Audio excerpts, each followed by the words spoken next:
Genesis chapter 48. Sometime later, Joseph was informed, "Your father has been taken ill." So he took with him his two sons Manasseh and Ephraim. When Jacob was told, "Look, your son Joseph has come to you," Israel, summoning his strength, sat up in bed. "El Shaddai appeared to me at Luz in Canaan," Jacob told Joseph, "and he blessed me, saying to me, I shall make you fruitful and numerous, and shall make you into an assembly of peoples, and give this country to your descendants after you, to own in perpetuity. Now your two sons, born to you in Egypt before I came to you in Egypt, shall be mine. Ephraim and Manasseh shall be as much mine as Reuben and Simeon. But with regard to the children you have had since them, they shall be yours, and they shall be known by their brothers' names for the purpose of their inheritance." When I was on my way from Padan, to my sorrow, death took your mother Rachel from me in Canaan. On the journey, while only a short distance from Ephrath, I buried her there on the road to Ephrath, now Bethlehem. When Israel saw Joseph's two sons, he asked, "Who are these?"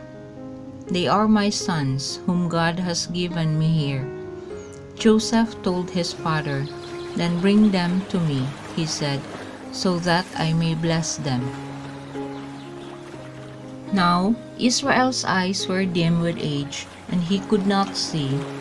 So Joseph made them come closer to him, and he kissed and embraced them. Then Israel said to Joseph, "I did not think I should ever see you again, and now God has let me see your children as well." Then Joseph took them from his lap and bowed to the ground. Then Joseph took the two of them, Ephraim with his right hand, so that he should be on Israel's left, and Manasseh with his left hand, so that he should be on Israel's right, and brought them close to him. But Israel held out his right hand, and laid it on the head of Ephraim the younger, then his left on the head of Manasseh, crossing his hands. Manasseh was in fact the elder.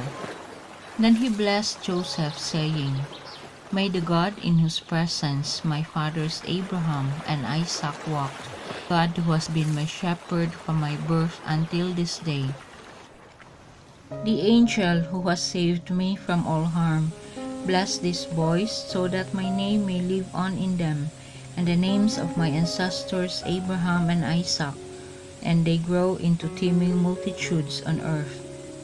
Joseph saw that his father was laying his right hand on the head of Ephraim, and this he thought was wrong.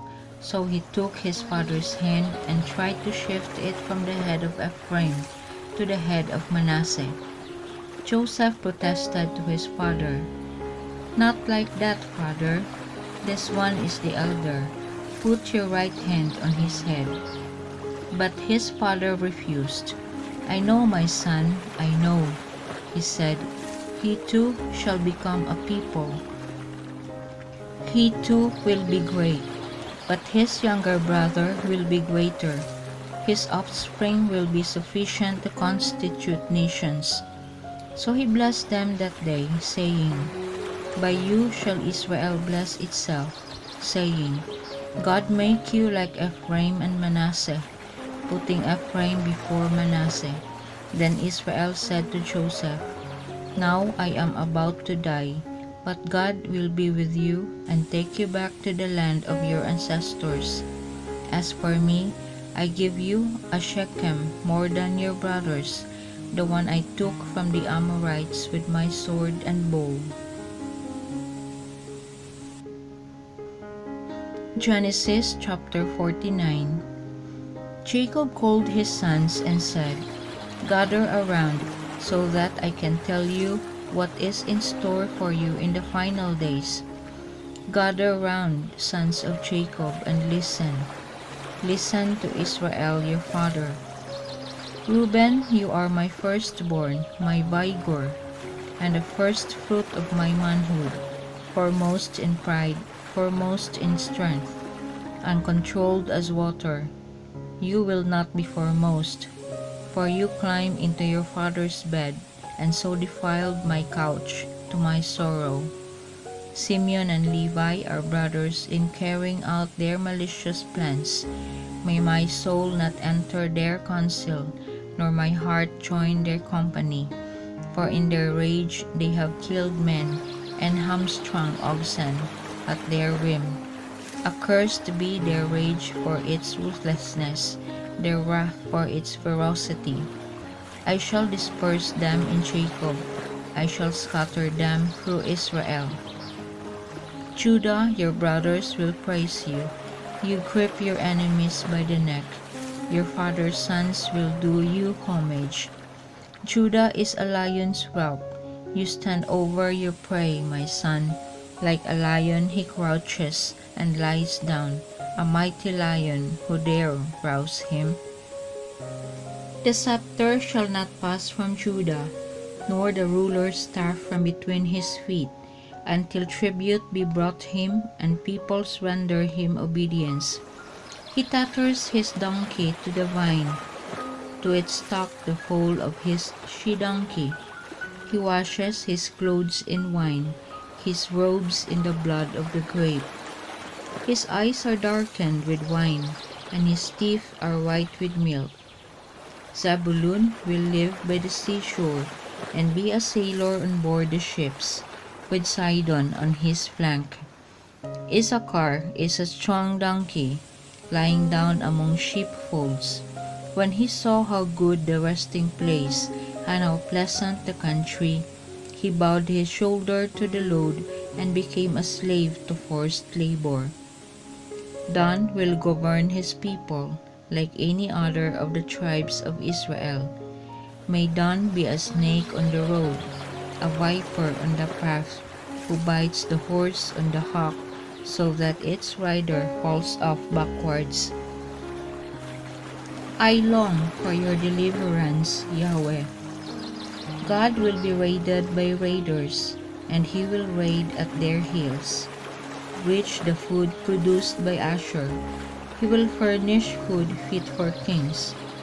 Naphtali is a swift hind, bearing lovely fawns. Joseph is a fruitful plant near a spring, whose tendrils reach over the wall. Archers in their hostility drew their bows and attacked him, but their bows were broken by a mighty one.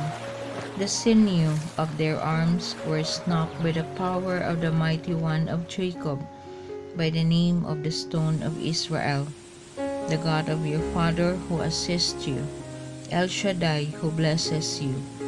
Blessings of heaven above, blessings of the deep lying below, blessings of the breast and womb, blessings of the grain and flowers, blessings of the eternal mountains, bounty of the everlasting hills.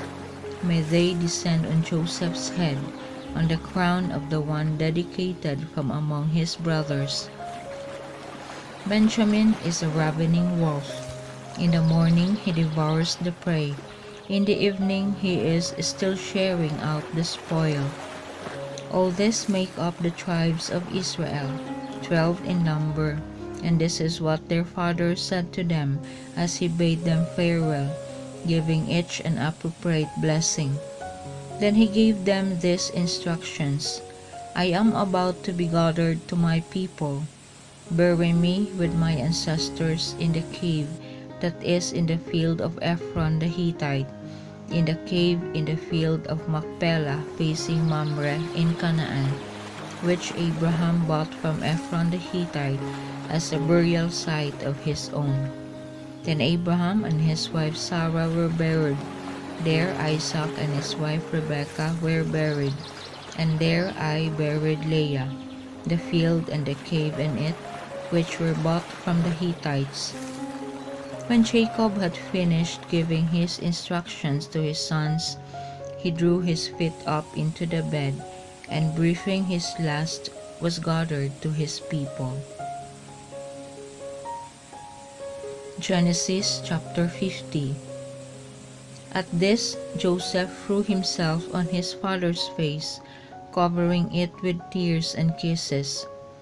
Then Joseph ordered the doctors in his service to embalm his father. The doctors embalmed Israel, and it took them 40 days, for embalming takes 40 days to complete. The Egyptians mourned him for 70 days. When the period of mourning for him was over, Joseph said to Pharaoh's household, "If you have any affection for me, see that this message reaches Pharaoh's ears. My father put me under oath, saying, 'I am about to die. In the tomb which I dug myself in Canaan, that is where you are to bury me. So may I have leave to go up and bury my father and then come back?' Pharaoh replied, 'Go up and bury your father as he made you swear to do.' Joseph went up to bury his father, and with him went all Pharaoh's officials, the dignitaries of his palace, and all the dignitaries of Egypt, as well as all Joseph's family, his brothers, and his father's family. The only people they left behind in Goshen were those unfit to travel, and their flocks and cattle. Chariots and horsemen went up with him too. It was a very large retinue. On arriving at Goren Ha'atad, which is across the Jordan, they there held a long and solemn lamentation, and Joseph observed 7 days mourning for his father. When the Canaanites, the local inhabitants, witnessed the mourning at Goren Ha'atad, they said, "This is a solemn act of mourning by the Egyptians," which is why the place was given the name Abel Mizraim. It is across the Jordan. His sons did what he had ordered them to do for him. His sons carried him to Canaan and buried him in the cave in the field of Machpelah, facing Mamre, which Abraham had bought from Ephron the Hittite as a burial site of his own. Then Joseph returned to Egypt with his brothers and all those who had come up with him to bury his father. Seeing that their father was dead, Joseph's brothers said, "What if Joseph intends to treat us as enemies and pay us back for all the wrong we did him?" So they sent this message to Joseph, "Before your father died, he gave us this order.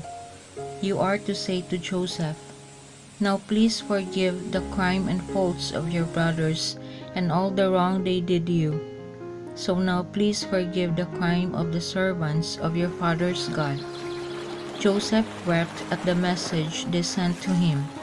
Then his brothers went to him themselves, and throwing themselves at his feet, said, "Take us as your slaves." But Joseph replied, "Do not be afraid. Is it for me to put myself in God's place? The evil you planned to do me has by God's design been turned to good, to bring about the present result, the survival of a numerous people. So there is no need to be afraid. I shall provide for you and your dependents." In this way he reassured them by speaking affectionately to them. So Joseph stayed in Egypt with his father's family, and Joseph lived 110 years. Joseph saw the third generation of Ephraim's line, as also the children of Machir, son of Manasseh, were born on Joseph's lap. At length Joseph said to his brothers, "I am about to die, but God will be sure to remember you kindly and take you out of this country to the country which he promised on oath to Abraham, Isaac, and Jacob." And Joseph put Israel's sons on oath, saying, "When God remembers you with kindness, be sure to take my bones away from here." Joseph died at the age of 110. He was embalmed and laid in a coffin in Egypt.